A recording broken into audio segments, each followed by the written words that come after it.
सभी दोस्तों को मेरा नमस्कार। आप सभी एस्पिरेंट्स का हमारे यूट्यूब चैनल में स्वागत है।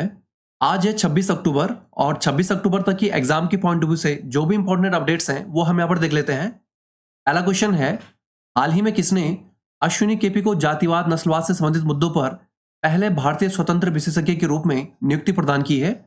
ऑप्शन इसमें संयुक्त राष्ट्र मानवाधिकार परिषद, संयुक्त राष्ट्र विकास कार्यक्रम, यूनिसेफ या फिर इनमें से कोई नहीं। इसका करेक्ट आंसर है संयुक्त राष्ट्र मानवाधिकार परिषद।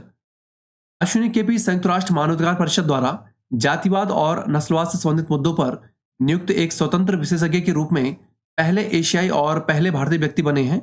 मानवाधिकार परिषद के जेनेवा में हुए एक सम्मेलन में हाल ही में इसकी आधिकारिक रूप से घोषणा की गई है। यहां पर हम बात करें संयुक्त राष्ट्र मानवाधिकार परिषद की। इस परिषद का गठन संयुक्त राष्ट्र महासभा द्वारा वर्ष 2006 में किया गया था। इसका गठन संयुक्त राष्ट्र के 47 सदस्य देशों से मिलकर हुआ है, जो कि संयुक्त राष्ट्र महासभा द्वारा चुने जाते हैं। इस परिषद में जो सदस्य देश हैं वो क्षेत्रीय समूह के आधार पर 3 साल के लिए चुने जाते हैं। इस परिषद का मुख्यालय जिनेवा, स्विट्जरलैंड में स्थित है। संयुक्त राष्ट्र संघ से संबंधित करंट अफेयर्स के प्रश्न में यहाँ पर देख लेते हैं। हाल ही में संयुक्त राष्ट्र दिवस कब मनाया गया है? इसका आंसर है 24 अक्टूबर। संयुक्त राष्ट्र के वर्तमान महासचिव कौन है जो हाल ही में भारत की 3 दिवसीय यात्रा पर आए थे? इसका आंसर है एंटोनियो गुटेरस। संयुक्त राष्ट्र मानवाधिकार आयोग के नए उच्चायुक्त कौन बने हैं? इसका आंसर है वोल्कर टर्क। संयुक्त राष्ट्र महासभा के 77वें सत्र के नवनिर्वाचित अध्यक्ष का नाम क्या है? इसका आंसर है कसाबा कुरोसी। अगला क्वेश्चन है, इसरो ने अपने सबसे भारी रॉकेट LBM-3M2 द्वारा किस स्थान से 36 उपग्रहों को सफलतापूर्वक स्थापित किया है? ऑप्शन इसमें श्रीहरिकोटा, पोर्ट ब्लेयर, महेंद्रगिरी या फिर बेंगलुरु। इसका करेक्ट आंसर है श्रीहरिकोटा। इसरो के सबसे भारी रॉकेट LBM-3M2 ने हाल ही में अपने वाणिज्यिक मिशन के तहत आंध्र प्रदेश में श्रीहरिकोटा से ब्रिटिश कंपनी के 36 ब्रॉडबैंड संचार उपग्रहों को निर्धारित कक्षाओं में स्थापित किया है। श्रीहरिकोटा ये इसरो के प्रमुख प्रक्षेपण केंद्रों में से एक है। यहाँ पर हम बात करें भारत के कुछ प्रमुख अंतरिक्ष अनुसंधान केंद्रों की, इसमें विक्रम साराभाई स्पेस सेंटर है जो कि तिरुवनंतपुरम केरल में स्थित है। इसके अलावा इसरो सैटेलाइट सेंटर ये बेंगलुरु कर्नाटक में स्थित है। शार सेंटर ये श्रीहरिकोटा आंध्र प्रदेश में स्थित है। लिक्विड प्रोपल्शन सिस्टम सेंटर ये बेंगलुरु और तिरुवनंतपुरम में स्थित है। स्पेस एप्लीकेशन सेंटर ये अहमदाबाद गुजरात में स्थित है और development and educational communication unit ये अहमदाबाद गुजरात में स्थित है। स्पेस टेक्नोलॉजी से संबंधित करंट अफेयर्स के प्रश्न यहाँ पर देख लेते हैं। हाल ही में किस देश ने सूर्य से संबंधित रहस्य को सुलझाने के लिए काफो-1 नाम से एक नए सैटेलाइट को लॉन्च किया है? इसका आंसर है चीन। हाल ही में किस एजेंसी के चंद्रयान-2 ने चंद्रमा की सतह पर बड़ी मात्रा में सोडियम का पता लगाया है? इसका आंसर है इसरो। अंतरिक्ष में पहुंचने वाली अमेरिकी मूल की पहली महिला कौन बनी है? इसका आंसर है निकोल मान। अगला क्वेश्चन है, पहले ब्रिटिश भारतीय कौन है जो यूनाइटेड किंगडम के प्रधानमंत्री बनने जा रहे हैं? ऑप्शन इसमें सुएला ब्रेबरमैन, ऋषि सुनक, कमला हैरिस या फिर प्रीति पटेल। इसका करेक्ट आंसर है ऋषि सुनक। हाल ही में लिज ट्रस के ब्रिटिश प्रधानमंत्री पद से इस्तीफे के बाद कंजर्वेटिव पार्टी ने ऋषि सुनक को अपना लीडर चुना है। ऋषि सुनक पहले ब्रिटिश भारतीय होंगे जो यूनाइटेड किंगडम के प्रधानमंत्री बनने जा रहे हैं। यहाँ पर हम बात करें यूनाइटेड किंगडम की, इसकी राजधानी लंदन है। यहाँ की आधिकारिक भाषा अंग्रेजी है और इस देश की आधिकारिक मुद्रा पाउंड स्टर्लिंग है। यह यूरोप में स्थित एक द्वीपीय देश है। यूनाइटेड किंगडम के संगठक देशों में इंग्लैंड, स्कॉटलैंड, वेल्स और उत्तरी आयरलैंड है। भारत की जो संसदीय शासन प्रणाली है ये ब्रिटेन से ही प्रेरित है। यहाँ पर हम बात करें हाल ही में निर्वाचित हुए विभिन्न देशों के राष्ट्राध्यक्षों से संबंधित प्रश्नों की। हाल ही में चीन में तीसरी बार राष्ट्रपति बनने का रिकॉर्ड किसने बनाया है? इसका आंसर है शी जिनपिंग। स्वीडन के नए प्रधानमंत्री कौन बने हैं? इसका आंसर है उल्फ क्रिस्टर्सन। हाल ही में इराक के नए राष्ट्रपति कौन चुने गए हैं? इसका आंसर है अब्दुल लतीफ राशिद। दूसरी बार ऑस्ट्रिया के राष्ट्रपति कौन बने हैं? इसका आंसर है अलेक्जेंडर वॉन डेर बेलेन। अगला क्वेश्चन है, हाल ही में भारतीय बैंक संघ के नए अध्यक्ष कौन नियुक्त हुए हैं? ऑप्शन इसमें शिव कुमार शर्मा, अतुल कुमार गोयल, प्रमोद भारद्वाज या फिर अरुण अवस्थी। इसका करेक्ट आंसर है अतुल कुमार गोयल। भारतीय बैंक संघ ने 2022-23 के लिए दोबारा से अतुल कुमार गोयल को अध्यक्ष के रूप में चुना है। अतुल कुमार गोयल वर्तमान में पंजाब नेशनल बैंक के CEO और प्रबंध निदेशक के पद पर कार्यरत हैं। यहाँ पर हम बात करें भारतीय बैंक संघ की, यह भारत में बैंकिंग प्रबंधन के प्रतिनिधि निकाय के रूप में गठित एक वित्तीय संस्थानों का संघ है। इसका जो गठन है ये वर्ष 1946 में हुआ था। यह वर्तमान में भारत में संचालित 247 बैंकिंग कंपनियों का प्रतिनिधित्व करता है। भारतीय बैंक संघ की प्रबंध समिति के सदस्यों में सरकारी बैंक, निजी क्षेत्र के बैंक, सहकारी क्षेत्र के बैंक और लघु वित्त बैंक शामिल हैं।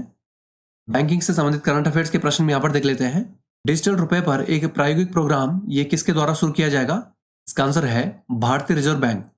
हाल ही में किसने अत्याधुनिक पर्यवेक्षी निगरानी प्रणाली दक्ष को लॉन्च किया है? इसका आंसर है भारतीय रिजर्व बैंक।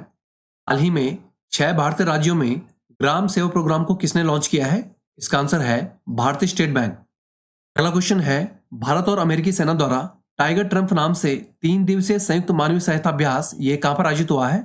ऑप्शन इसमें चेन्नई, लद्दाख, विशाखापट्टनम या फिर जयपुर। इसका करेक्ट आंसर है विशाखापट्टनम। भारत और अमेरिकी सेनाओं ने दोनों देशों के बीच बढ़ते रणनीतिक सहयोग के तहत विशाखापट्टनम में टाइगर ट्रायम्फ नाम से 3 दिवसीय संयुक्त मानवीय सहायता अभ्यास किया है। यह दोनों सेनाओं के बीच हुआ दूसरा अभ्यास है। इससे पहले वर्ष 2019 में विशाखापट्टनम में ही दोनों सेनाओं के बीच 9 दिवसीय अभ्यास हुआ था। यहाँ पर हम बात करें भारत और अमेरिका के बीच होने वाले कुछ प्रमुख सैन्य अभ्यासों की, इसमें युद्ध अभ्यास प्रमुख है। इसके अलावा रेड फ्लैग है, कोप, टाइगर ट्रम्प, वज्र प्रहार, CTTTX अभ्यास और मालाबार अभ्यास, ये दोनों सेनाओं के बीच होने वाले कुछ प्रमुख सैन्य अभ्यास हैं। सैन्य अभ्यास से संबंधित करंट अफेयर्स के प्रश्न यहाँ पर देख लेते हैं। हाल ही में नाटो ने किस नाम से अपना वार्षिक परमाणु सैन्य अभ्यास शुरू किया है? इसका आंसर है स्टीड फास्ट नून।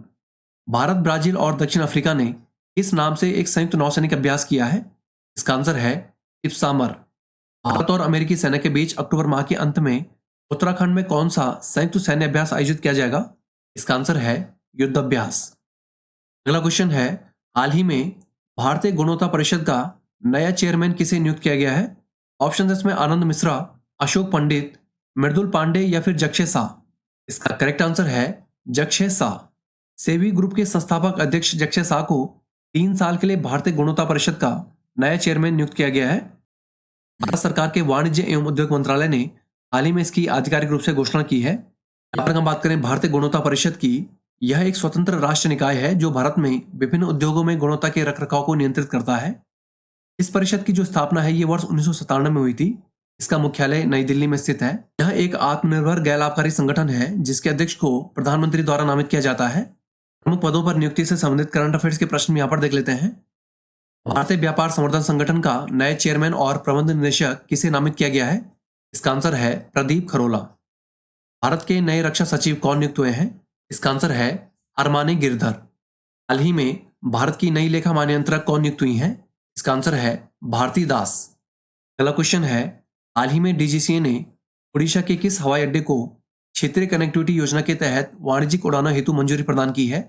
ऑप्शन इसमें कुरनूर हवाई अड्डा, कलिंगा हवाई अड्डा, जयपुर हवाई अड्डा या फिर इनमें से कोई नहीं। इसका करेक्ट आंसर है जयपुर हवाई अड्डा। उड़ीसा में जयपुर हवाई अड्डे को वाणिज्यिक उड़ान संचालन के लिए DGCA यानी कि नागरिक उड्डयन महानिदेशालय ने हाल ही में मंजूरी प्रदान की है। इस हवाई अड्डे को भारत सरकार की उड़ान योजना के तहत हवाई संचालन का लाइसेंस मिला है। यहाँ पर हम बात करें DGCA की, इसका हिंदी में पूरा नाम नागर विमानन महानिदेशालय है। यह भारतीय सरकारी नियामक संस्था है जो भारत में विमानों के संचालन संबंधी मानकों, सुरक्षा संचालन, चालक दल के प्रशिक्षण को लागू करने, उसको नियंत्रित करने और परीक्षण संबंधी कार्य करता है। इसका मुख्यालय सफदरगंज विमान क्षेत्र नई दिल्ली में स्थित है। वायुयान सेवाओं से संबंधित करंट अफेयर्स के प्रश्न यहाँ पर देख लेते हैं। दुनिया के सबसे बड़े यात्री विमान एयरबस A380 ने बेंगलुरु के किस एयरपोर्ट पर अपनी पहली लैंडिंग की है? इसका आंसर है कैंपेगौड़ा अंतर्राष्ट्रीय हवाई अड्डा। किस भारतीय एयरपोर्ट को बेहतर सेवाओं के लिए साल 2022 का गुणवत्ता पुरस्कार मिला है? इसका आंसर है कोचिन अंतर्राष्ट्रीय हवाई अड्डा। शेयर बाजार के दिग्गज निवेशक रहे दिवंगत राकेश झुनझुनवाला ने हाल ही में किस एयरलाइन में निवेश किया था? इसका आंसर है आकाशा एयरलाइन। अगला क्वेश्चन है, हाल ही में किस राज्य ने भारतीय शहरी आवास सभा 2022 की मेजबानी की है? ऑप्शन इसमें गुजरात, राजस्थान, छत्तीसगढ़ या फिर झारखंड। इसका करेक्ट आंसर है गुजरात। प्रधानमंत्री मोदी द्वारा गुजरात के राजकोट में भारतीय शहरी आवास सभा 2022 का उद्घाटन किया गया है। इस कार्यक्रम में आवास एवं शहरी विकास मंत्री हरदीप सिंह पुरी ने झारखंड को प्रधानमंत्री आवास योजना के सफल कार्यान्वयन हेतु पुरस्कार प्रदान किया है। यहाँ पर हम बात करें गुजरात राज्य की, गुजरात राज्य की राजधानी गांधीनगर है। यहाँ की राजभाषा गुजराती है। यह जो राज्य है ये 1 मई 1960 को अस्तित्व में आया था। गरबा नृत्य गुजरात का प्रसिद्ध लोक नृत्य है। गुजरात का कच्छ जिला ये क्षेत्रफल में भारत का सबसे बड़ा जिला है। स्टैच्यू ऑफ यूनिटी ये गुजरात में स्थित है। इसकी ऊंचाई 182 मीटर है। एशियाई शेरों के लिए प्रसिद्ध गिर राष्ट्रीय उद्यान ये गुजरात में स्थित है। वर्तमान में भूपेंद्र भाई पटेल ये गुजरात के मुख्यमंत्री हैं। अगला क्वेश्चन है, भारत के पहले प्रवास निगरानी प्रणाली का उद्घाटन ये कहां पर किया गया है? ऑप्शन इसमें दिल्ली, मुंबई, बेंगलुरु या फिर चेन्नई। इसका करेक्ट आंसर है मुंबई। भारत के पहले माइग्रेशन मॉनिटरिंग सिस्टम का उद्घाटन ये हाल ही में मुंबई में हुआ है, जो कि एक ही प्रणाली पर प्रवासी गर्भवती महिलाओं और बच्चों से संबंधित जानकारी को उपलब्ध कराता है। इस सिस्टम को महाराष्ट्र सरकार के महिला एवं बाल विकास विभाग द्वारा विकसित किया गया है। भारत में प्रथम इस टॉपिक से संबंधित करंट अफेयर्स के प्रश्न यहाँ पर देख लेते हैं। भारत का पहला केबल सह निलंबन पुल ये किस नदी के ऊपर बनाया जाएगा? इसका आंसर है कृष्णा। भारत का पहला बहुकला सांस्कृतिक केंद्र ये कहां पर खोला जाएगा? इसका आंसर है मुंबई, महाराष्ट्र। भारत का पहला अंतरिक्ष मिशन गगनयान ये किस वर्ष लॉन्च किया जाएगा? इसका आंसर है वर्ष 2023।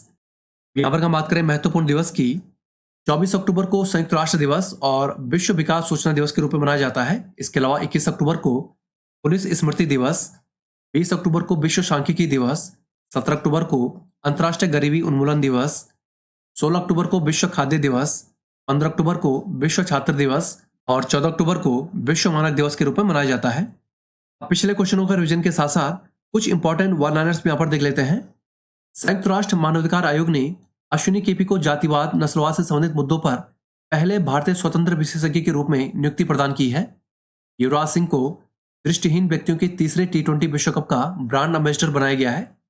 इसरो ने आंध्र प्रदेश में श्रीहरिकोटा केंद्र से अपने सबसे भारी रॉकेट LBM-3M2 द्वारा 36 उपग्रहों को सफलतापूर्वक लॉन्च किया है। अंतर्राष्ट्रीय व्यापार मेला और सम्मेलन का 5वां संस्करण विंटरजी 2023 ये चेन्नई में आयोजित होगा। ऋषि सुनक भारतीय मूल के पहले ब्रिटिश राजनेता हैं जो यूनाइटेड किंगडम की नए प्रधानमंत्री बनने जा रहे हैं। शी जिनपिंग तीसरी बार चीन के राष्ट्रपति चुने गए हैं। Atul Kumar Goyal Indian bank association के नए अध्यक्ष नियुक्त हुए हैं। भारत और अमेरिकी सेना द्वारा विशाखापट्टनम में टाइगर ट्रायम्फ नाम से 3 दिवसीय संयुक्त मानवीय सहायता अभ्यास आयोजित हुआ है। जॉर्जिया मेलोनी ने इटली की पहली महिला प्रधानमंत्री के रूप में शपथ ली है। जक्षय शाह को हाल ही में भारतीय गुणवत्ता परिषद का नया चेयरमैन नियुक्त किया गया है। हाल ही में गुजरात राज्य ने भारतीय शहरी आवास सभा 2022 की मेजबानी की है। DRDO ने हाल ही में ओडिशा के तटवर्ती क्षेत्र में अग्नि प्राइम नाम से बैलिस्टिक मिसाइल का सफलतापूर्वक परीक्षण किया है। हाल ही में DGCA ने ओडिशा के जयपुर हवाई अड्डे को क्षेत्रीय कनेक्टिविटी योजना के तहत वाणिज्यिक उड़ाने हेतु मंजूरी प्रदान की है। ऑनलाइन भुगतान कंपनी फोनपे ने भारत का पहला ग्रीन डाटा सेंटर को लॉन्च किया है। भारत के पहले प्रवासी निगरानी प्रणाली का उद्घाटन ये मुंबई में हुआ है।